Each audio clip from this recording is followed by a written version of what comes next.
Maravilha. Estou muito feliz por você que está nos assistindo aqui agora. Eu me chamo Wagner Bruck e nós temos hoje um tema por meio do Espírito Santo, que é cair sobre o poder de Deus ou cair no Espírito. Esse fenômeno, ele é real, é um fato. Existe amparo bíblico na tradução e nos originais, sim ou não? Hoje, em defensoria do reino de Deus e como instrumento do querido Jesus, nós vamos hoje dissertar sobre esse tema e sobre esse assunto, para nós sabermos e termos a consciência se realmente cair sobre o poder de Deus é bíblico, se esse fenômeno ele está contido nas Escrituras, dentro desses 66 livros, na Bíblia Sagrada, e se realmente faz parte da Bíblia Sagrada ou não. Então, para o princípio de todas as coisas que nós precisamos observar aqui é justamente esse aspecto. Se isso está nas Escrituras ou não, se existe amparo ou não, se esse fenômeno ele acontece dentro da Bíblia Sagrada ou não. Antes de mais nada, a primeira coisa que nós precisamos observar é que de tudo existe um centro. Se nós estudarmos matemática, se nós estudarmos geometria, se nós estudarmos várias outras ciências de estudos acerca de vários assuntos respectivos, nós vamos observar que tudo existe um centro. Sempre existe um centro de todas as coisas. Sempre existe um centro que determina o ponto de equilíbrio de todas as coisas. Exemplo, para você estar de pé hoje, você precisa de um centro gravitacional. Existe um centro gravitacional que você precisa aprendê-lo para que você consiga andar. Por exemplo, eu tenho um filho de 10 meses e ele está começando a dar os seus primeiros passos. O que ele faz? Ele tenta ficar de pé, ele se desequilibra, às vezes cai e às vezes ele consegue equilibrar um pouquinho o corpinho dele. Por quê? Porque afinal de contas ele está descobrindo o centro gravitacional. Esse centro gravitacional ele passa desde o centro aqui da sua cabeça e ele termina no vão do seu corpo inteiro e traz o paralelo entre as suas pernas. Quando que a criança ela consegue andar? Quando ela descobre o centro gravitacional, o eixo gravitacional que vai trazer sustentabilidade para que ela possa ficar realmente de pé. Esse é o centro da condição para que a pessoa possa ficar de pé e caminhar, deambular comumente, de uma forma natural. Então, de tudo existe um centro. Na Bíblia Sagrada nós temos um centro da Bíblia, que é um salmo. Na Bíblia Sagrada nós temos o centro dos evangelhos, o assunto central dos evangelhos. Exemplo, o centro da narrativa dos evangelhos, o centro do Antigo Testamento. Embora alguns teólogos críticos eles não conseguem enxergar Jesus Cristo no Antigo Testamento e pensam que tentar buscar Jesus no Antigo Testamento é um erro teológico dentro de uma análise crítica.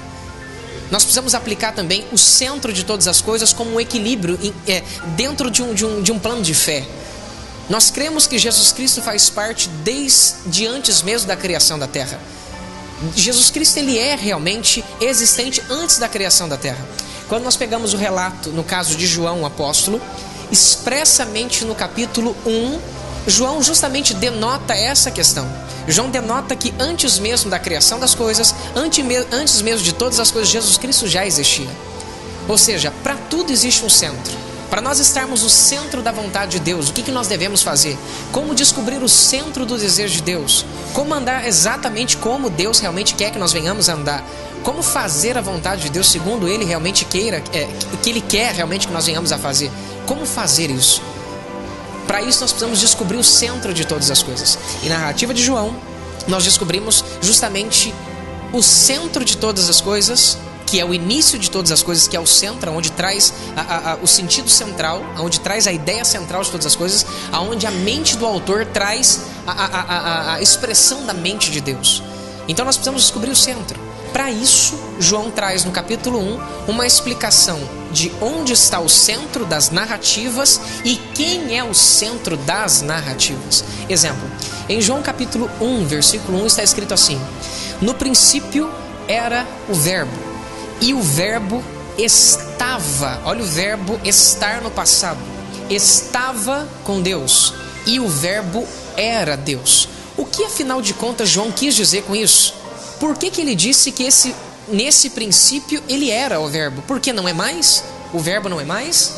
Esse verbo estava com Deus. Por que não está mais com Deus? Isso isolando o versículo 100, o contexto, ok? E quem afinal de contas é esse verbo? E aonde é esse princípio? Que princípio realmente é esse? Vamos ver o verso 2. Todas as coisas foram feitas por meio dele. Segundo o contexto dele é o verbo. Que verbo é esse? Todas as coisas foram feitas por meio dele. E sem ele, nada do que se foi feito se fez. Então significa que esse verbo ele é tão importante que ele estava no início com Deus. Esse início que nós não sabemos quem que é e nem quem é esse verbo por enquanto. E esse verbo, ele é tão importante que além de estar no início com Deus, Deus não teria feito nada sem ele. João está trazendo uma denotação aqui, ele está literalmente afirmando aqui que sem ele nada poderia ter sido feito. Verso 4, nele estava a vida, e a vida era a luz dos homens. E no decorrer dos versículos aqui nós vemos que esse verbo encarnou, ele se fez carne. Na narrativa de João aqui, esse verbo, ele é Jesus Cristo. Ele é a pessoa de Jesus Cristo. Ele é a pessoa em hebraico de Yehoshua ou Yeshua HaMashiach, de uma forma abreviada. Ele é Jesus. Mas afinal de contas, por que usar o verbo no passado? O que realmente João está querendo dizer aqui? Que palavra é essa, verbo, dentro de uma versão grega? Nós estamos usando a versão aqui de Tischendorf, que é a melhor versão, ao meu ponto de vista, é uma das versões mais fiéis que tem, que ele é um exegeta crítico, ele é um comentarista crítico, exegeta crítico, ele é um crítico textual, e ele criou uma edição crítica, uma versão crítica, e dessa versão crítica ele trouxe uma versão em grego, que hoje é considerada a mais fiel entre as versões em grego. O que está contido nesse manuscrito original? O que os códex eles dizem acerca dessa palavra verbo? Por que afinal de contas foi traduzida como verbo? E o que realmente é verbo? É isso tudo que nós vamos fazer parte desse estudo aqui, em nome de Jesus.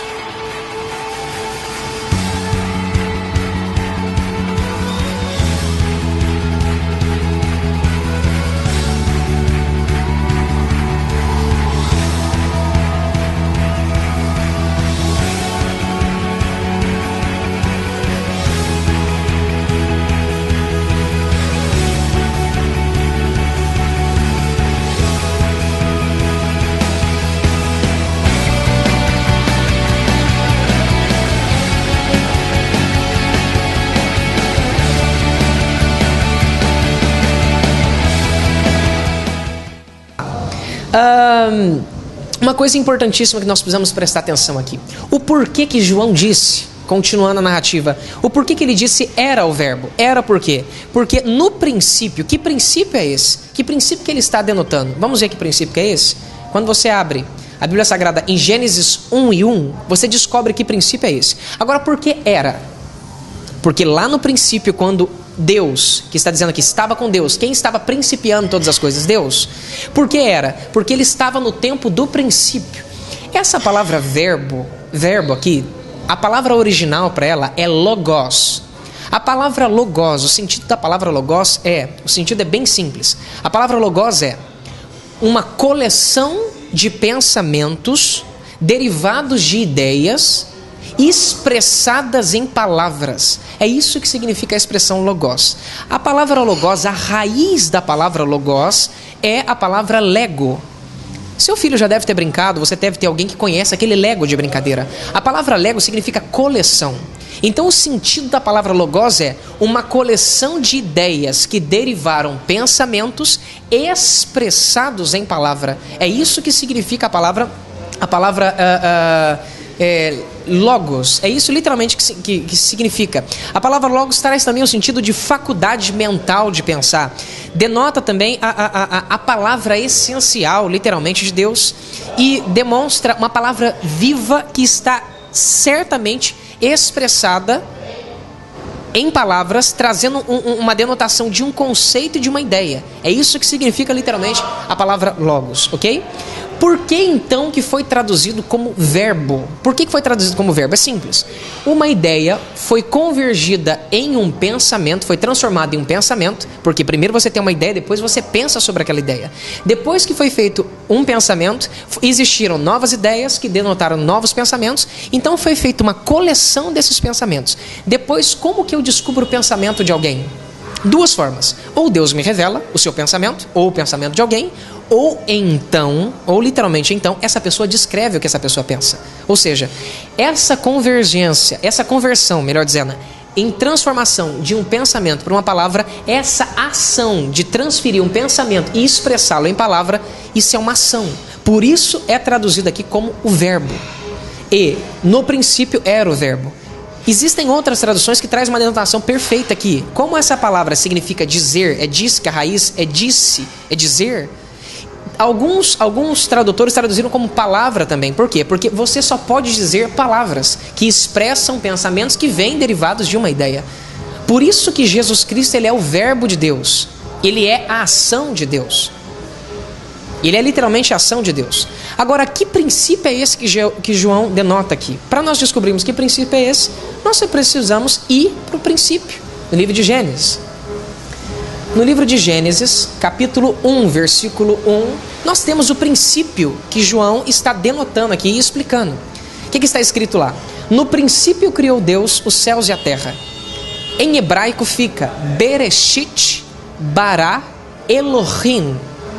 Nós temos Bereshit, nós temos o verbo bara, e nós temos o substantivo Elohim. Esse substantivo Elohim, as pessoas dizem que Elohim é simplesmente traduzido para Deus, mas não é simplesmente traduzido para Deus.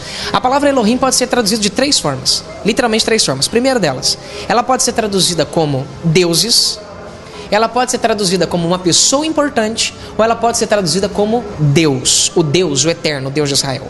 Quando que ela é traduzida para o Deus eterno? Já vou te explicar. Nós temos Bereshit, nós temos Bará, nós temos Elohim. Nós precisamos de um verbo antecedendo esse substantivo no singular, ok? Na realidade aqui, em Gênesis, não está tratando simplesmente de uma sistematização cosmológica. O que é uma sistematização cosmológica? O autor de Gênesis, ele não está querendo trazer simplesmente o sentido de como iniciou todas as coisas, como que derivou-se o início de todas as coisas, como que os céus e a terra foi criado simplesmente. Não é só um fato de sistematização cosmológica. O autor aqui está querendo trazer quem iniciou todas as coisas. Quem deu início a todas as coisas. Aí você pode falar assim, pastor, quem iniciou todas as coisas? Como iniciou todas as coisas é a mesma coisa. E já vou lhe dizer o porquê que não é. Uma coisa é eu contar como todas as coisas iniciaram. Outra coisa é eu contar quem iniciou todas as coisas e trazendo o porquê de como as coisas foram iniciadas. Por exemplo, para você entender isso aqui de uma forma um pouquinho mais fácil. Nós temos Bereshit, bara Elohim. Na palavra Bereshit, vamos entender o que significa a palavra Bereshit. Vamos destrinchar essa palavra. Você tira a primeira palavra, a primeira preposição, que é o B, que é o Shevá, você tira ela. Você tira o sufixo do lado direito, que você vai ter o shit. Você chega no radical, que é um substantivo rosh, que é cabeça. Então nós temos uma única cabeça. Nós temos o verbo bará, que é um substantivo, um verbo bará, que está no singular. E nós temos Elohim. Agora nós temos uma única cabeça, um verbo no singular e um substantivo trazendo o sentido de Deus. O porquê que ali nós traduzimos como Deus? Porque nós temos uma única cabeça criando. E quem é essa cabeça? Deus de Israel, o Eterno. A cabeça que João diz lá no primeiro capítulo dele. No princípio, Jesus estava com quem? No princípio era Jesus. No princípio era a expressão de uma ideia, ou seja, Deus teve uma ideia aqui na hora de criar Gênesis. No princípio era a expressão de uma ideia, e a expressão dessa ideia estava com Deus, e ela era Deus. Ela literalmente era Deus. Então nós temos aqui um sentido específico para dizer que Deus teve uma ideia, que essa ideia estava com Deus, que essa ideia não era só simplesmente uma expressão de uma ideia, era uma pessoa. E essa pessoa encarnou em João, se fez carne e habitou entre os homens. Literalmente habitou entre os homens. Então no princípio era Jesus, e Jesus estava com Deus, e nada do que Deus fez haveria de ser feito se não fosse por meio, literalmente por meio de Jesus. Então o autor aqui está declarando quem está principiando, quem está iniciando todas as coisas, porque talvez naquela época literalmente deveria ter uma questão de dualismo, uma questão de politeísmo. Então, quando foi escrito esse livro de Gênesis por Moisés, quando Moisés vai relatar isso daqui, Deus repassa para Moisés dizendo: Moisés, escreve aí Bereshit, cujo radical é uma cabeça, escreve o verbo no singular e coloca ali Elohim bem destacado, que eu quero que todas as pessoas saibam que a criação não foi feita por outros deuses, que a criação não foi feita por um Deus e por mim, não. A criação foi feita por um único Deus. Ele teve uma ação única no singular, e esse Deus sou eu. Porém, a palavra Elohim é uma palavra plural no hebraico. Então, contido na palavra Elohim, nós temos um plural ali. Seria deuses? Não, porque só tem uma cabeça ali. Então, é um Deus único com 3 pessoas dentro dessa trindade. Aqui já começa a desenrolar o mistério, literalmente, da trindade, de como todas as coisas aconteceram. Mas o interessante de João ainda, voltando para João aqui, ó, é que João, ele diz que esse verbo, sem esse verbo, nada das coisas que haveriam de ser feitas, poderiam ser feitas. E o interessante da narrativa de João é que essa expressão logos define quem é o centro de todas as coisas. Eu torno a repetir uma vez mais. Como eu descubro como agradar a Deus? Como eu descubro como andar no centro da vontade de Deus? Como eu literalmente descubro quem porta essas informações de como agradar a Deus e fazer a vontade de Deus?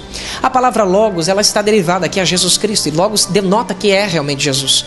Qual seria a definição de logos acerca de Jesus Cristo? Quem era Jesus segundo a narrativa de João? Segundo a narrativa de João, Deus, quando ele foi resolver o problema da humanidade, ele não enviou anjos. Quando ele foi resolver o problema da humanidade, ele não enviou um exército de anjos. Ele não enviou uma infantaria humana. Ele não fez nada disso. Deus, ele teve várias ideias que foram transformadas em pensamentos. E para isso ele pegou o filho dele, colocou dentro do filho dele todas essas ideias agora em pensamentos. E plantou dentro de Jesus Cristo uma coleção dessas ideias. E disse: Jesus, agora desce lá. Encarna. Nasce de uma virgem. Nasce de uma jovem. Nasce de uma mulher.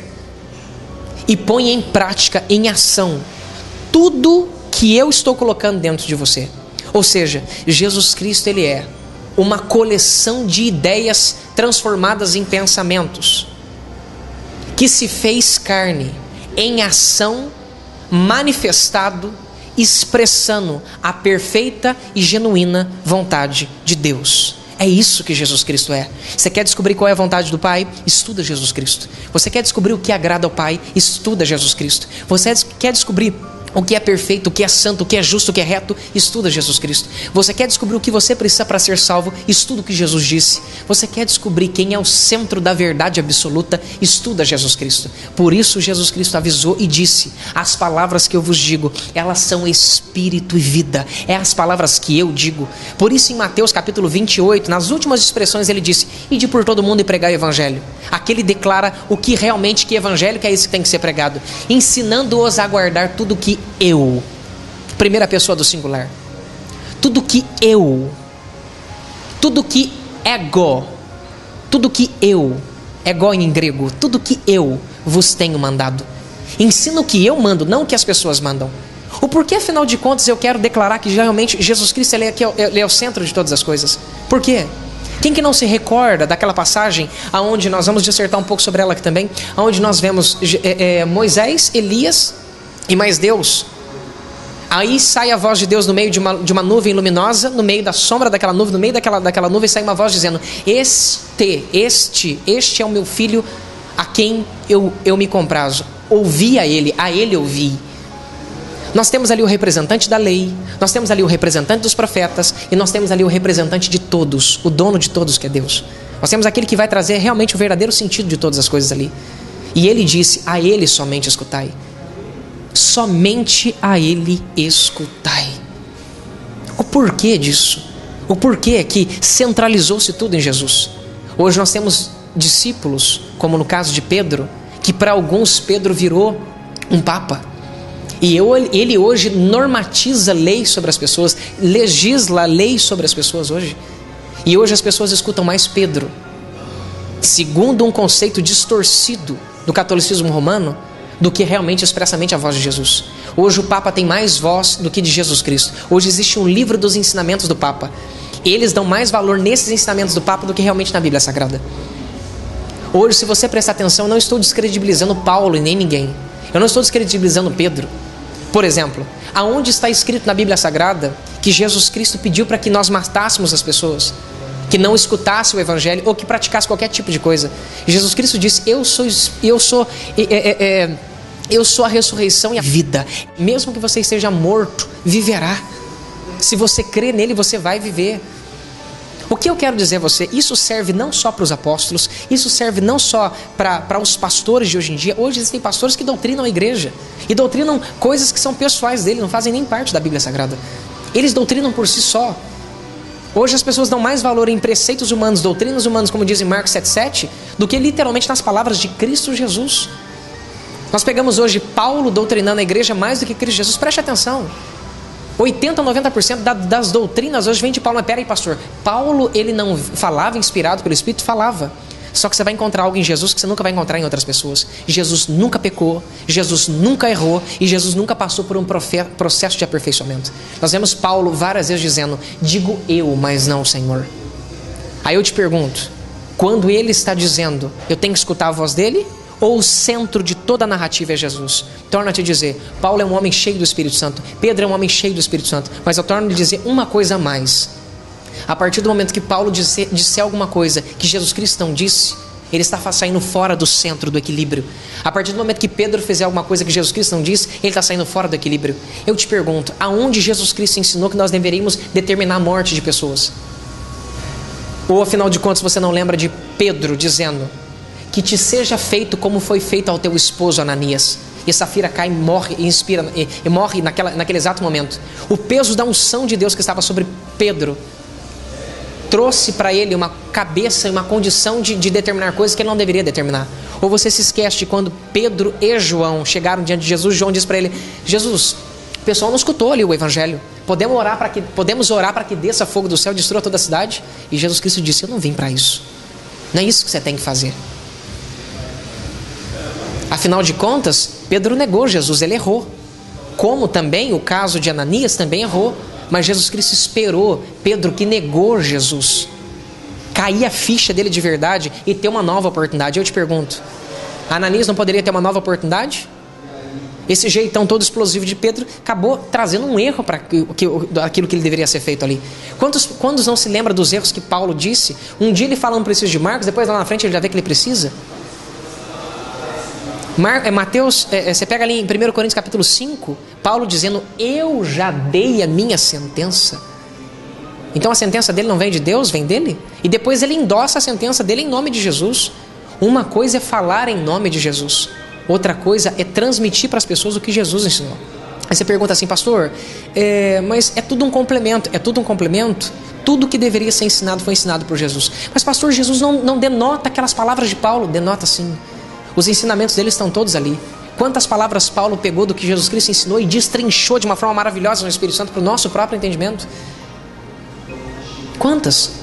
Então nós precisamos guardar isso no coração. Jesus, ele é o centro dos ensinos. Ele é o original. Ele é o equilíbrio. Ele é o centro de todas as coisas. E é em cima disso que nós precisamos literalmente entender todas as coisas. Ensino de Jesus Cristo. Aquilo que realmente ele ensinou. Eu gostaria que você abrisse comigo o Evangelho segundo São João, capítulo 18, versículo número 6. Eu vou ler uma narrativa para você aqui. Vamos lá. A passagem é: Jesus é preso. Está escrito assim, ó: tendo Jesus terminado de orar, partiu com os discípulos e atravessaram o vale de Cedron. Havia ali um jardim onde Jesus entrou com seus discípulos. Ora, Judas, que o traiu, também conhecia aquele lugar, porque Jesus muitas vezes reunira ali com os discípulos. Então Judas, tendo recebido a escolta e alguns guardas dos principais sacerdotes e dos fariseus, chegou ao jardim com lanternas, tochas e armas. Vamos dar uma pausa no versículo 3. Nós vamos analisar cerca de 18 versículos deles, menos 5 versículos que vão estar trazendo o vocábulo de prostrar. Nós vamos mostrar aqui que a tradução já denota uma diferença entre cair e prostrar-se.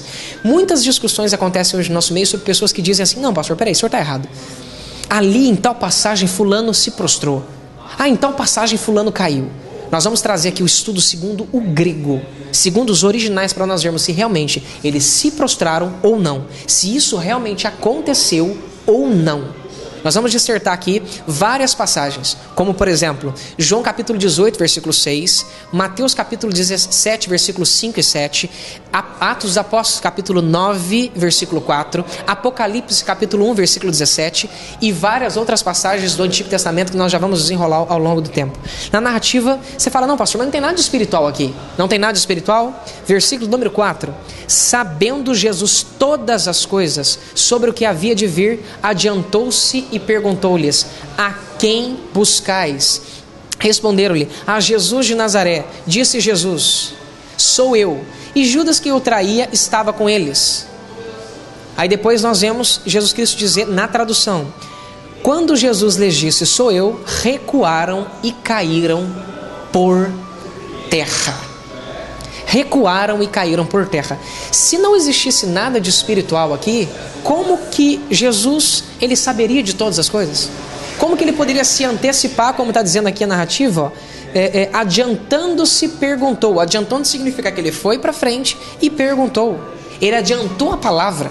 Ele teve essa ação diante daquelas pessoas. Eu quero dizer a vocês com muito carinho, literalmente com muito carinho, que nós vamos observar agora, literalmente agora, que esse fenômeno cair sobre o poder de Deus aconteceu com Jesus Cristo, aconteceu diante de Jesus, aconteceu diante dos anjos, aconteceu diante da glória de Deus. Aonde, pastor? Num jardim, à beira de um rio, dentro de um templo. Esse fenômeno aconteceu coletivamente com uma multidão de pessoas de Judas, com vários sacerdotes. Esse fenômeno aconteceu também de uma forma individual, com pessoas exclusivas. Ezequiel, Daniel. Isso aconteceu com discípulos, aconteceu com os profetas, aconteceu com sacerdotes, amados, aconteceu com pessoas ímpias. Esse fenômeno se derivou e se manifestou ao som de palavras, literalmente ao som de palavras, ao som de uma única palavra. O efeito inicial de cair sob o poder de Deus aconteceu só de olhar para um ser, só de olhar para ele. O profeta já começou a ficar todo amolecido, começou a perder força do seu próprio corpo. Isso aconteceu também de um ser espiritual chegar-se próximo de um dos profetas. Cair sobre o poder de Deus. Essa expressão cair sobre o poder de Deus é uma expressão que aconteceu em vários lugares diferentes. Aconteceu com várias pessoas diferentes e vários cenários diferentes, e tanto para discípulo quanto para sacerdote como para pessoas ímpias. Segundo a narrativa de João 18:6, Jesus Cristo disse: sou eu. E recuaram e caíram por terra. Que fenômeno é esse que aconteceu no Evangelho segundo São João, capítulo 18, versículo 6? Que fenômeno é esse que aconteceu após Jesus Cristo, o centro de toda a narrativa? Aquele que possui toda a vontade de Deus implantada dentro dele, pelo qual ele se fez carne e manifestou, expressando a todos os homens qual era o perfeito desejo do coração do Pai e qual era o centro da vontade expressa de Deus por meio de Jesus Cristo aqui na terra. O que realmente aconteceu em João capítulo 18, versículo 6? Que fenômeno é esse? O que levou aqueles guardas que foram enviados pelos sacerdotes, pelos anciões daquela época, a retrocederem, recuarem e caírem no solo, e caírem por terra? Que fenômeno é esse? Que força é essa? Que poder é esse? O que realmente diz a tradução de João capítulo 18, versículo 6, e o que diz os códex, a versão original, a versão em grego, no grego vulgar, que era o grego koiné. O que diz nos originais? É isso realmente que diz nos originais? É isso que diz em João capítulo 18, versículo 6, nos códex, é realmente assim que está realmente assim que está escrito nos códex originais, nos papiros que foram costurados? É realmente isso que está escrito lá? E é isso que nós vamos ver agora em nome de Jesus Cristo. Nós vamos observar se isso é uma verdade, se esse fenômeno ele se encontra em João capítulo 18, versículo 6, ou se é uma verdade subjetiva, algo que qualquer pessoa que bater os olhos ali pode tirar qualquer tipo de conclusão. Uma das coisas que eu gosto muito do original é isso, que tanto em grego como em hebraico não tem como mudar o verdadeiro sentido da frase. O verdadeiro sentido é o que está lá. O que pode acontecer um erro saindo-se do original, transliterando para um dialeto, para um outro idioma. Porque cada idioma tem a sua regra. Exemplo, o grego tem a sua regra gramatical, o hebraico tem sua regra gramatical, o latim tem sua regra gramatical, o alemão tem sua regra gramatical, o português tem sua regra gramatical, o inglês tem sua regra gramatical. Cada dialeto tem sua regra. E todas as vezes que é feita uma tradução do idioma original para um outro idioma, isso pode existir erros na tradução que literalmente tira o verdadeiro sentido da expressão, da frase, da prosa, que realmente tira esse sentido. Então o que nós vamos fazer aqui? Nada melhor do que nós analisarmos aquilo que é inspirado por Deus, os originais, aquilo que da onde vem a inspiração máxima. Nós recebemos inspiração nas traduções, sim, mas nós recebemos a inspiração máxima, literalmente máxima, dos textos originais. É nos textos originais que nós descobrimos realmente qual é o verdadeiro sentido da escrita do autor. O que o autor realmente quis dizer ali. Às vezes, quando é feita uma tradução, nós podemos perder um pouquinho do verdadeiro sentido do que realmente está impregnado ali. Principalmente quando se trata de hebraico. E é muito difícil você conseguir transpassar para os dias de hoje a cultura daquela época, a mente do autor, para que nos dias de hoje nós para que nós entendamos realmente o que ele desejou escrever ali. Então nós vamos ver aqui agora em João capítulo 18, versículo 6, se essa narrativa ela é um fato ou não é um fato, ok? Segundo João capítulo 18, 6, a narrativa ela fica assim. Vamos ler o contexto aqui, porque existem regras que são necessárias para nós ganharmos a verdadeira interpretação de um texto.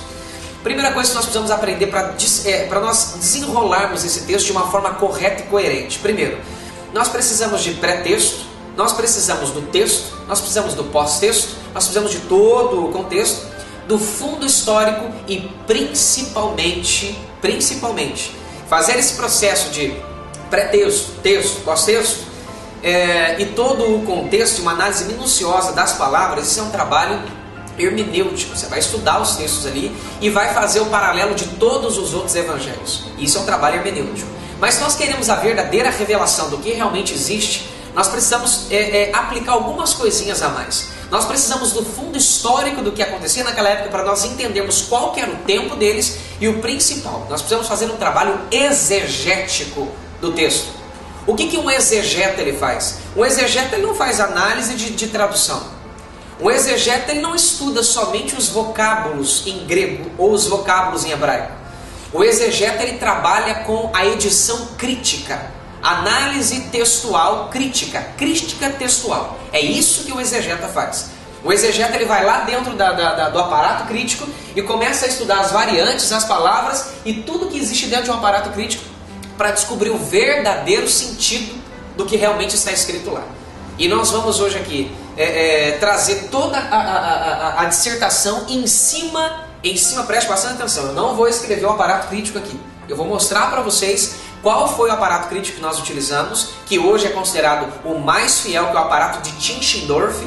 Nós vamos usar o aparato dele, que é o mais fiel. Se você conseguir um aparato mais completo do que o de Tischendorf, por gentileza você me envia para eu poder analisar. Eu quero com o maior carinho, junto com o Espírito Santo, olhar esse aparato. Porém, hoje, considerado no mundo inteiro, Tischendorf é um dos maiores ícones de analista textual crítico. Ele é um dos maiores ícones. Ele pegou os papiros originais. Ele teve acesso a todos esses códex sináiticos. Ele teve acesso a todo esse material do Novo Testamento. Ele teve acesso e ele tem um respeito grandioso para poder trazer toda essa estrutura. Então todos os estudos que nós fizemos aqui, nós fizemos um trabalho de hermenêutica, fizemos os estudos de todos os 4 evangelhos, tudo que todos os evangelhos dizem acerca disso, todo o estudo do versículo em si. Qual o texto que nós vamos dissertar aqui? O versículo 6? Ok. Em cima do versículo 6, nós fizemos uma análise dos pré-textos, todos os textos acima do versículo 6, que denotam literalmente o sentido, ou seja, todos os versículos para cima. Todos os versículos para cima, que trazem, que fazem parte da mesma narrativa, todos os versículos abaixo, que fazem parte da mesma narrativa, todos os livros que falam do mesmo assunto, ok? E além disso, nós analisamos a versão original, para quem não sabe, nós analisamos mais de 6, preste bastante atenção, nós analisamos mais de 6 versões em grego,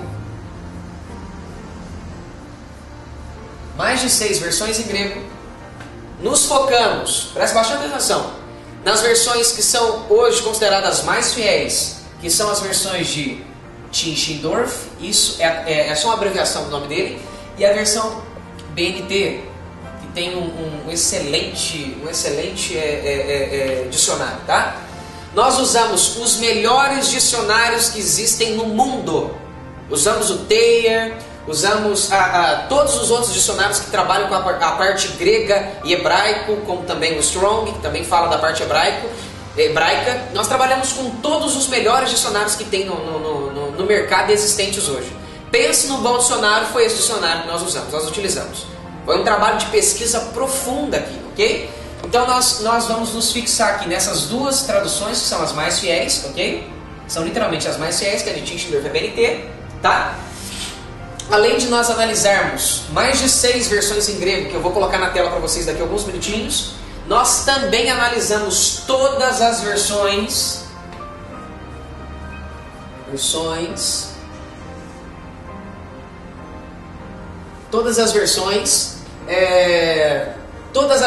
em português, absolutamente todas as versões em português. Deixa eu apagar isso aqui. Todas as versões em português nós analisamos para poder ver como foi traduzido, para fazer uma análise de semântica segundo a tradução, segundo o costume da tradução. Nós fizemos análise de todas as traduções, literalmente todas as traduções que existem em português. Nós analisamos mais de 7 traduções, dentre elas algumas traduções que não são comuns no nosso meio, como a Bíblia livre, que não é um hábito para todas as pessoas, e a tradução brasileira também. Nós analisamos todas as traduções. E além disso, literalmente, nós estudamos o aparato crítico de Tischendorf, que é o aparato mais completo que existe hoje. Nós analisamos o aparato crítico de Tischendorf para nós vermos se essa verdade, ela é verdade ou não. Aprendemos algo muito bonito com Jesus Cristo. Jesus Cristo, ele veio para que a verdade viesse à tona, literalmente à tona. Então, nós só descobrimos o que é mentira quando a verdade se manifesta. Porque se a verdade não se manifestar, toda mentira vai estar disfarçada de verdade. E nós vamos começar a acreditar numa mentira achando que é verdade. Até que Jesus se manifeste, trazendo a completa verdade. E é em cima disso que nós buscamos. Nós não viemos aqui trazendo um estudo tendencioso, para tentar formar sua cabeça, para dizer para você que não, é isso mesmo. Nós não viemos aqui falar. Eu estou trazendo fundamentos. Eu estou trazendo bibliografia. Eu não estou trazendo um vídeo que eu pego 2 versículos da tradução e falo 2, 3 coisinhas e tento formatar a cabeça de vocês. Eu não estou aqui decorrendo mais de 30 minutos de um estudo e trago 1, 2 versículozinhos para endossar o que eu estou dizendo. De forma alguma. Nós estamos fazendo uma análise hermenêutica, estamos fazendo uma análise exegética, estamos trabalhando até na raiz. A gente está indo lá nos códex, a gente está indo na onde não tem mais para onde ir, que é no quesito de original. Nós estamos entrando dentro de todos os papiros, papiros lecionários, papiros de Alexandria, em todos os papiros que falaram e dissertaram toda essa narrativa de João capítulo 18, 18, versículo 6.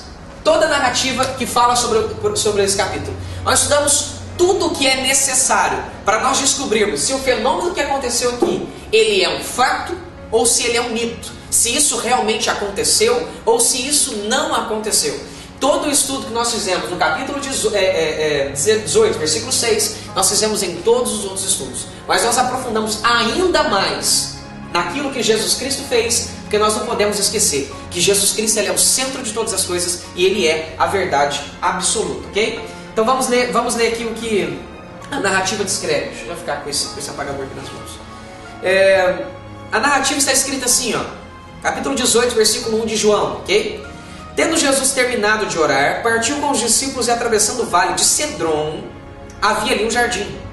Significa que ele saiu de um lugar e entrou dentro desse jardim, nós vamos ver depois. Onde Jesus entrou com os seus discípulos. Nesse jardim, havia ali um jardim onde Jesus entrou com os seus discípulos. Verso 2. Ora, Judas que o traiu, também conhecia aquele lugar. E porque Jesus muitas vezes se reunira ali com os discípulos. Os discípulos, guarda bem esse os aí, tá? Então Judas, tendo recebido a escolta e alguns guardas dos principais sacerdotes e dos fariseus, chegou ao jardim com lanternas e armas. Sabendo Jesus todas as coisas e sobre o que havia de vir, adiantou-se e perguntou-lhes: a quem buscais? Respondeu-lhes: a Jesus de Nazaré. E disse-lhe Jesus: sou eu. E Judas que o traía estava junto com eles. Então nós temos aqui, segundo as demais narrativas, uma multidão de pessoas, certo? Já vamos entrar aqui em todas as coisas necessárias. Segundo a narrativa de Mateus, segundo a narrativa de Marcos, existia uma multidão de pessoas aqui. Literalmente uma multidão de pessoas. Vamos lá, vamos começar aqui. Existia uma multidão de pessoas. Que multidão de pessoas era essa, pastor Wagner? Uma multidão hoje, pra você ter uma noção, se você chega hoje num encontro de massa de pessoas, você pode encontrar 180 mil pessoas e hoje se ganha o nome de multidão. Então naquela época existia, eu vou jogar bem baixo aqui, tá? Existia muito mais de 30 pessoas lá para prender Jesus. Muito mais de 30 pessoas. Existiam ali soldados dos sacerdotes e dos anciões do povo. Okay? Existia muito mais de 30 pessoas. Ok? Então, segundo a narrativa de Mateus e segundo a narrativa de Marcos, existia uma multidão de pessoas com espadas, com tochas de fogo e pedaços de pau. Talvez na sua tradução vai estar escrito vara-pau, que era justamente aquilo que era utilizado para bater. Ok? Então existia uma multidão de pessoas com espadas, tochas de fogo e vara-paus, ou paus, dependendo da tradução e dependendo da sua versão da sua Bíblia Sagrada. Ok? E eles vieram todos para prenderem Jesus Cristo. Então existia essa multidão junto de Judas, que era um dos 12 discípulos que Jesus Cristo havia chamado.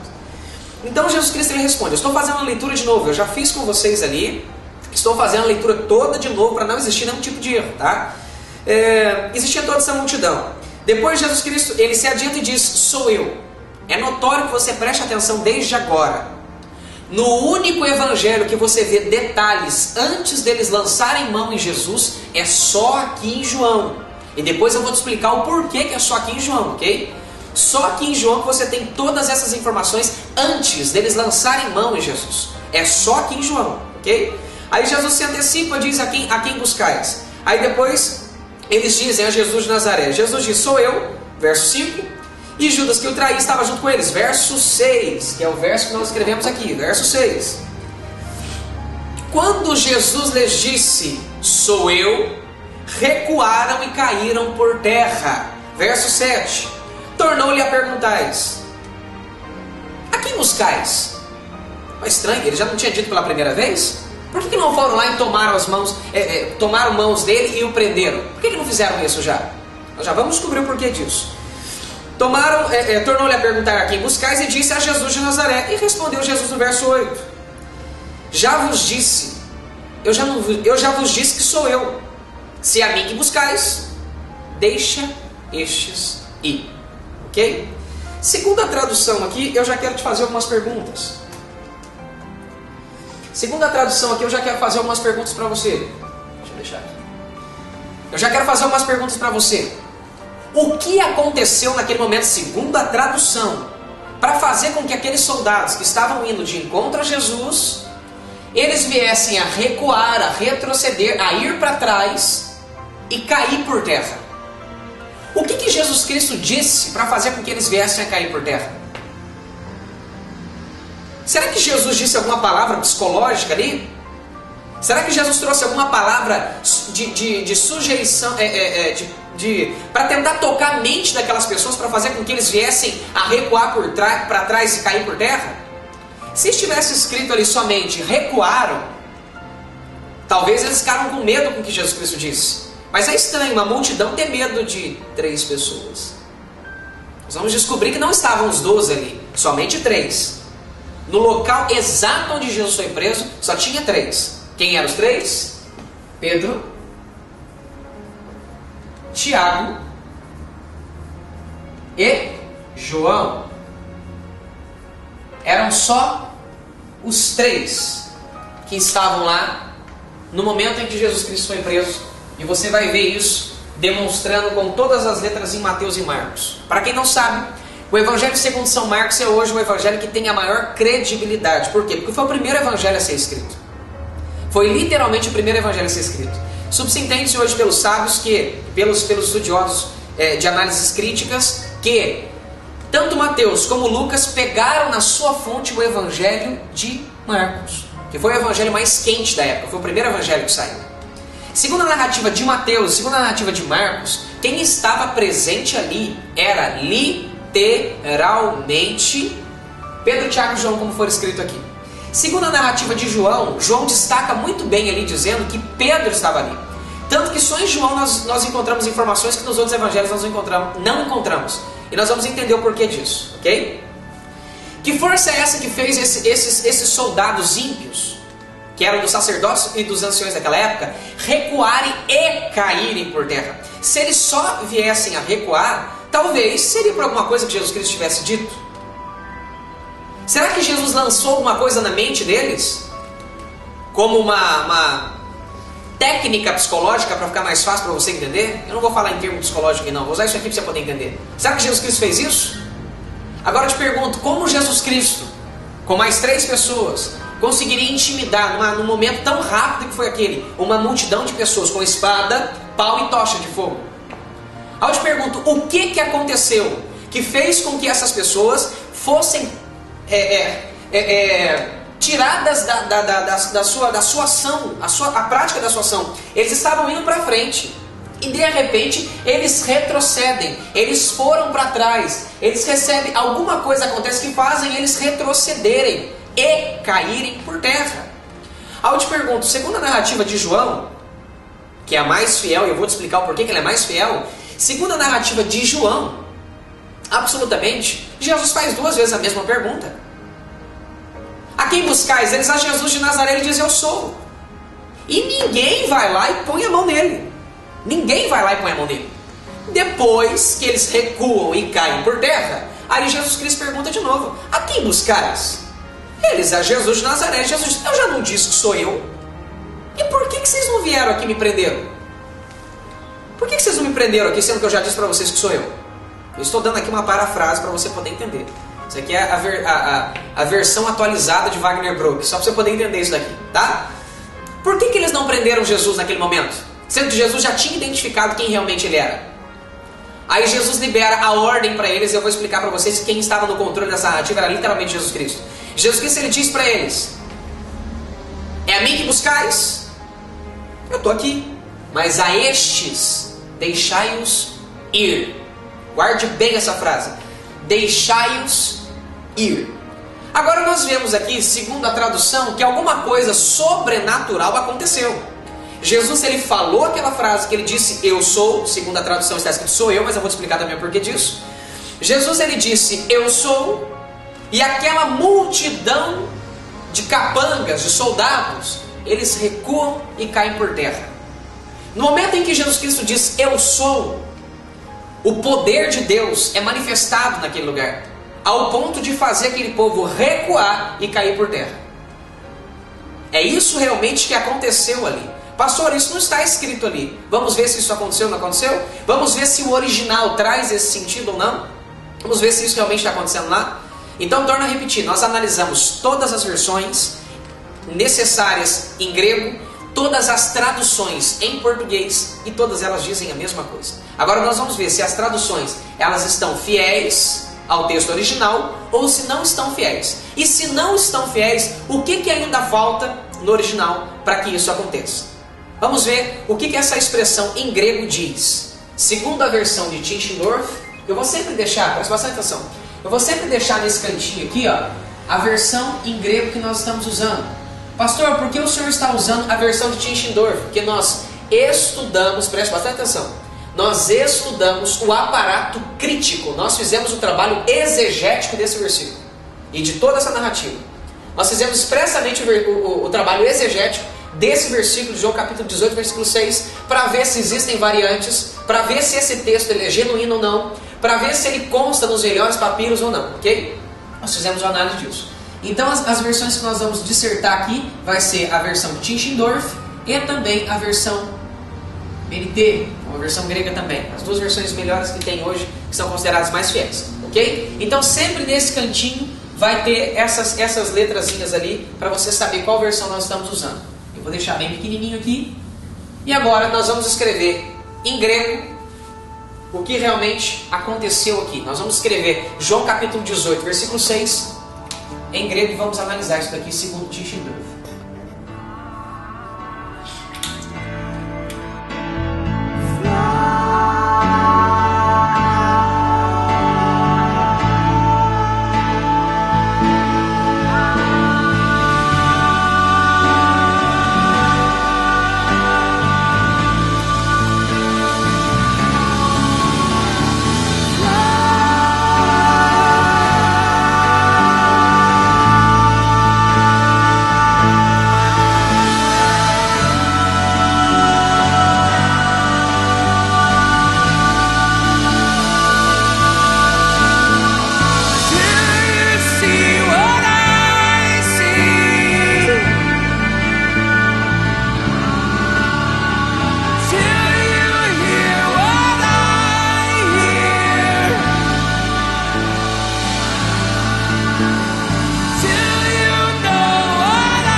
Então nós temos a expressão agora toda em grego aqui no quadro, segundo a versão de Tischendorf, que é a versão mais fiel que nós temos hoje aqui,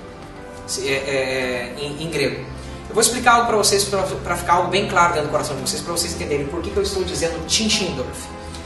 Algumas pessoas, elas não conseguem entender como foi formado os originais, como literalmente foi formado os originais. Elas não conseguem compreender isso. Eu vou destacar para vocês como isso aconteceu, para vocês entenderem como que funciona a versão ou as versões originais, como que funciona a questão também do hebraico, para vocês conseguirem entenderem como que essa Bíblia aqui, ó, chegou na mão de vocês, como que essa tradução chegou na mão de vocês. Nós vamos explicar isso aqui para vocês, tá? Mas antes disso, vamos ler primeiro aqui como está em grego aqui, toda essa expressão que nós estamos escrevendo aqui para você, que é o verso 18... Capítulo 18, desculpa, o verso 6 de Tischendorf. Eu vou escrever em pretinho para ficar mais bonitinho, tá? Vai ficar mais fácil você conseguir enxergar aí, ó. Vou escrever em preto aqui, ó. O capítulo é o 18, o versículo 6, da versão crítica de Tischendorf, tá? Da VCT, versão crítica de Tischendorf, tá? Então vamos lá. Como que está em grego isso daqui, ó, para você entender? A expressão fica, vamos arrumar aqui, hos, eipen, autois, ego, eimi. Nós temos aqui embaixo, apelton, eis, ta, Opisso kai, aqui vem o verbo, epesan kamai, certo? Vamos de novo? Rosonei penal 2, egoimi, apelton está opisso kai epesan kamai. Que aqui nós temos toda a expressão em grego, ok? Na versão original e mais fiel que nós temos, tá? Para vocês conseguirem compreender, todas as traduções todas as traduções em grego e em hebraico, que são consideradas como originais, que fazem a fonte, a fundamentação para a Bíblia Sagrada que está hoje nas nossas mãos, aprenda isso, veio de uma versão original, veio de uma versão ou em grego ou em hebraico. A Bíblia Sagrada ela é escrita em 2 idiomas na sua totalidade e trechos de um terceiro idioma. Nós temos aqui o hebraico, nós temos o grego e nós temos também passagens em aramaico aqui, tá? O Antigo Testamento, nós temos o Antigo Testamento em hebraico e nós temos o Antigo Testamento com algumas passagens em aramaico. Quais são as versões originais do Antigo Testamento? Nós temos uma versão original em grego, que é a Septuaginta, certo? Que foi traduzida durante 70 dias em Alexandria por 70 homens. Eles pegaram a versão em hebraico e transliteraram para o grego. Por isso é chamado, gastaram 70 dias, 70 homens, por isso Septuaginta, ok? Ela é considerada também como original, certo? Nós temos também a versão original, que são os códigos Leningrados B19, até nós temos uma Bíblia que é a BHS, Bíblia Stuttgartense, Código Leningrado B19, que é hoje a tradução mais fiel e mais utilizada pelos exegetas hoje, pelos estudiosos que gostam de ir literalmente a fundo. Por quê? O que determina os versículos que são mais fiéis na BHS e nos versículos que são mais fiéis na Septuaginta? É a escrita linear, é literalmente a escrita linear. Para você que não consegue compreender, nós temos o grego desde o Antigo Testamento até o Novo, ok?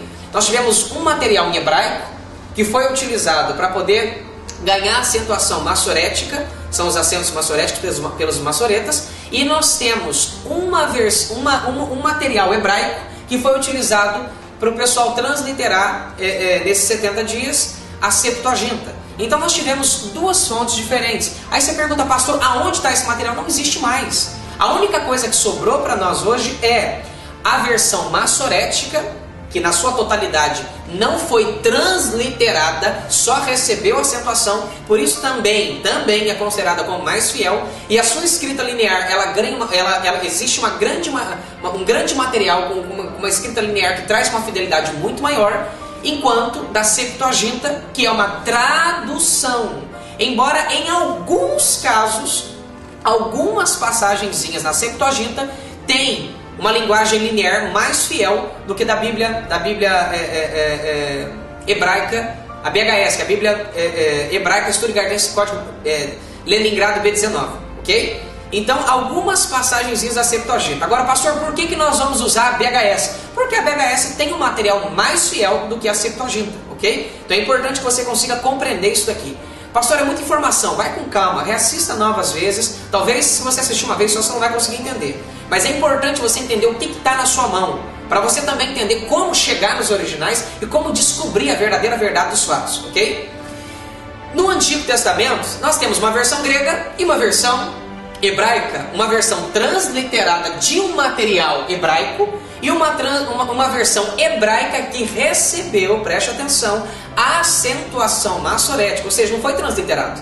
Por isso que nós usamos a versão hebraica, como já fora disso. Então, mas nós temos duas vertentes só, ok? Para nós descobrirmos o que é original. Enquanto isso, eu vou escrever aqui para você não se perder. Enquanto isso, em grego, preste bastante atenção.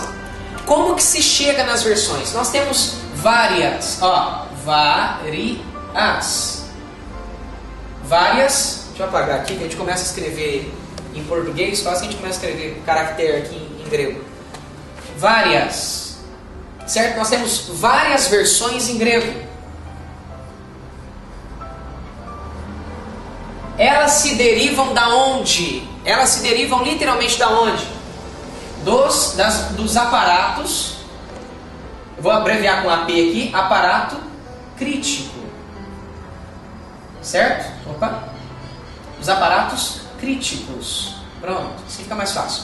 Elas se derivam dos aparatos críticos. É dali que essas versões em grego se derivam. Então, se existe uma coisa original, são os papiros. Os papiros são analisados e geram-se a versão crítica do Novo Testamento. Existe todo o Novo Testamento, todos os 27 livros, pelo aparato crítico, dentro do aparato crítico. Ali dentro do aparato crítico nós encontramos o que ali? Nós encontramos as versões, presta bastante atenção, nós encontramos ali as versões, os papiros, a junção de todos esses papiros, todos os papiros de João, todos os papiros de Mateus, todos os papiros de Lucas. Nós encontramos todos esses papiros ali que foram transformados em códex pelo tempo, tá? Todos esses códex, para ficar mais fácil você entender, que é o mais atual, de papiro foi transformado para códex. O que é códex? Códex são papiros que foram costurados, para ficar facinho de você entender. Então nós temos análise de todos os códex, todos os códex foram analisados e, no caso Tischendorf, ele pega, por exemplo, nós temos lá, suponhando, estou conjecturando, 10 códex de João. Aí é feita uma análise minuciosa desses 10 códex. Aí, nesses 10 códex, a grande maioria atesta esse vocábulo aqui, ó. Se a grande maioria atesta esse vocábulo aqui, então nós temos o ros como original. Aí o que acontece? Se 10 papiros na edição crítica aqui, a Tischendorf analisou todos os papiros, e todos eles, a grande maioria deles atesta a expressão ros, então nessa versão grega aqui, ó, presta atenção. Nessa versão grega aqui, a primeira palavra que vai existir em João capítulo 18, versículo 6 vai ser ros. Ok? Vai ser a primeira palavra que vai existir ali no capítulo 18, versículo 6. Espero que você esteja conseguindo entender aqui mais ou menos aonde a gente está chegando, tá? Então existem, desses aparatos críticos, existem várias versões em grego. Várias versões em grego. Pastor, todas elas são originais? São. Agora, pastor, qual delas é a mais fiel? Qual delas é a mais fiel? Então, nessas análises, a única coisa que muda nessas versões em grego, que não tira um sentido nenhum, absolutamente nenhum, é uma vocalização do verbo e uma conjunção, que não muda o sentido nenhum da frase. Em todas essas versões em grego que nós analisamos, só existe uma diferença. Aqui, ó, nessa palavrinha aqui, tá? Que é o oti ou roti. Aqui, ó. Roti. Essa palavrinha aqui é uma conjunção. Que é uma conjunção. A única questãozinha que muda é nessa conjunção aqui. Absolutamente. Aqui tem uma letrinha aqui, peraí. Uma conjunção, tá? A única questãozinha que muda aqui é essa conjunção oti ou roti, que algumas versões em grego, em grego trouxeram dizendo que existe a palavra roti e um verbo, certo? Que é o verbo épesan. Não, eu posso, por que não? Mais fácil. Aqui, ó. Vamos escrever, pronto, vamos escrever, mais fácil. Ó, algumas versões dizem que é epesson, tá? E outras, como a de Tischendorf, san, epessan. Não muda o sentido do verbo, a raiz do verbo continua sendo pípito e o sentido na sua construção gramatical não muda em nada, absolutamente em nada. Pastor, o porquê então, aonde esse roti estaria na versão de Tischendorf? E o porquê que na versão de Tischendorf esse roti não está? Seria depois de ego, tá? O roti estaria aqui, ó, nessa primeira linha aqui de cima. Esse roti estaria aqui em cima. O que Tischendorf diz? Tischendorf diz no aparato crítico dele que esse roti ele não pode estar ali porque existem vários papiros da Alexandria, papiro lecionário, que está roti, ego, escrever rápido aí, estou querendo escrever uma outra coisa aqui, ego, vamos lá, ego, latim sine, que é sem, tá? Sem roti. Ou seja, Tischendorf na sua edição crítica, ele provou que existem vários códex Codex sem o Roth. Então ele provou na versão crítica dele que existem códex de Alexandria, lecionários, vários códex que não tem essa expressãozinha aqui, que não muda em nada o sentido. É só uma conjunçãozinha. É só uma conjunçãozinha e uma vocalização aqui, ó, no verbo. Ok? É só uma conjunção e uma vocalização diferente no verbo. Tá? Você que gosta de estudar e quer um pouquinho mais fundo, eu já vou te dar todas as respostas aqui desde o início, para você não ficar se perguntando depois, tá? Agora vamos entender como que se funciona para nós podermos fazer uma tradução coerente. Dentro da gramática do grego, eu preciso respeitar duas coisas importantíssimas. Presta atenção. Os verbos e suas raízes, certo? Os verbos e suas raízes e a construção gramatical da frase. Eu não posso sair disso daqui. Se eu sair do contexto de toda a narrativa, se eu sair da construção gramatical de cada um desses vocábulos que estão aqui, ok? Cada um desses vocábulos que estão aqui. E se eu sair do sentido original dos verbos e das raízes dos verbos, ou seja, eu preciso do contexto, eu preciso da construção gramatical de cada vocábulo específico, ou seja, se está no passado, se não está no passado, se é ativo, se é passivo, se é um tempo, no caso passado auristo, se é presente, indicativo, várias outras coisas que são de construção gramatical. E eu preciso julgar cada uma dessas variantes para trazer uma tradução coerente e correta. Nós vamos ver agora se no original, se a versão original ela respalda a tradução e se a tradução está literalmente fundamentada nos originais e se isso é correto. Ok? Vamos lá. Vamos ver agora o que cada uma dessas palavras são e qual que é o sentido e a tradução de cada uma delas. Ok? Nós temos em primeira instância aqui, ó. Nós temos em primeira instância. Vou escrever de vermelho. Nós temos o primeiro vocábulo aqui que é o ros. O que esse vocábulo é? Nós vamos dizer o que cada uma dessas palavras, dessas variantes aqui são. Variantes não, desses vocábulos aqui são, tá? Nós vamos dizer o que cada um desses vocábulos são, qual que é a sua construção gramatical e vamos ver a tradução desse versículo aqui, tá?